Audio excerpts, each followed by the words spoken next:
बच्चू कडू यांनी शिवसेना शिंदे गटामध्ये प्रवेश केल्यानंतर त्यांना उमेदवारी जी आहे विधान परिषदेची देण्यात आलेली आहे आणि त्यानंतर सोलापूरमध्ये जल्लोष जो आहे तो कार्यकर्त्यांकडून करण्यात येतो। आपण पाहतोय खरं तर लाडू भरवत या ठिकाणी गुलाल उधळत या संपूर्ण पक्षप्रवेशानंतर जल्लोष जो आहे तो या ठिकाणी करण्यात येतोय आणि सोलापुरातील 7 रस्ता परिसरामध्ये हा जल्लोष जो आहे तो करण्यात येतोय। काय सांगाल, जल्लोष करताय तुम्ही, बच्चू कडूंनी शिवसेनेत प्रवेश केलेला आहे। आदरणीय प्रहार जनशक्ती पक्षाचे, संघटनेचे, दिव्यांगांचे, कष्टकरू शेतकऱ्यांचे, अनाथांचे आदरणीय बच्चूभाऊ कडू यांना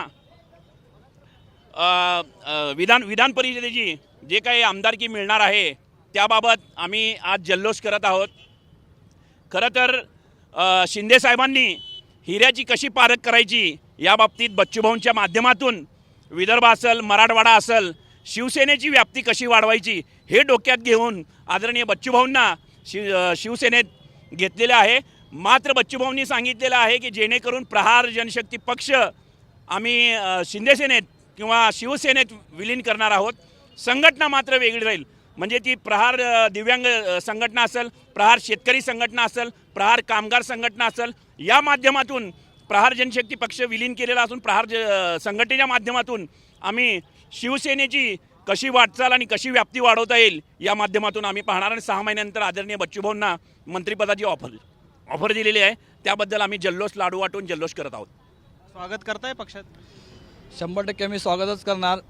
जसं आपण जर बघितलं, एकनाथ भाऊ जेव्हा जर मुख्यमंत्री होते, अपंगासाठी त्यांनी अपंग मंत्रालय भारतामध्ये कुठं झालं नाही, एकनाथ भाऊंनी जे करून दाखवलं आहे त्यासाठी आम्ही स्वागत करणार 100%। आपण पाहतो या ठिकाणी जल्लोष जो आहे तो कार्यकर्त्यांकडून होताना पाहायला मिळतोय आणि बच्चू कडू यांनी शिवसेना शिंदे गटामध्ये प्रवेश केल्यानंतर आता सोलापुरात पेढे वाटून या ठिकाणी जल्लोष जो आहे तो होताना आपल्याला पाहायला मिळतोय। कॅमेरामॅन विनोद उमनाबादकर सह सागर सुरवसे, TVN मराठी, सोलापूर।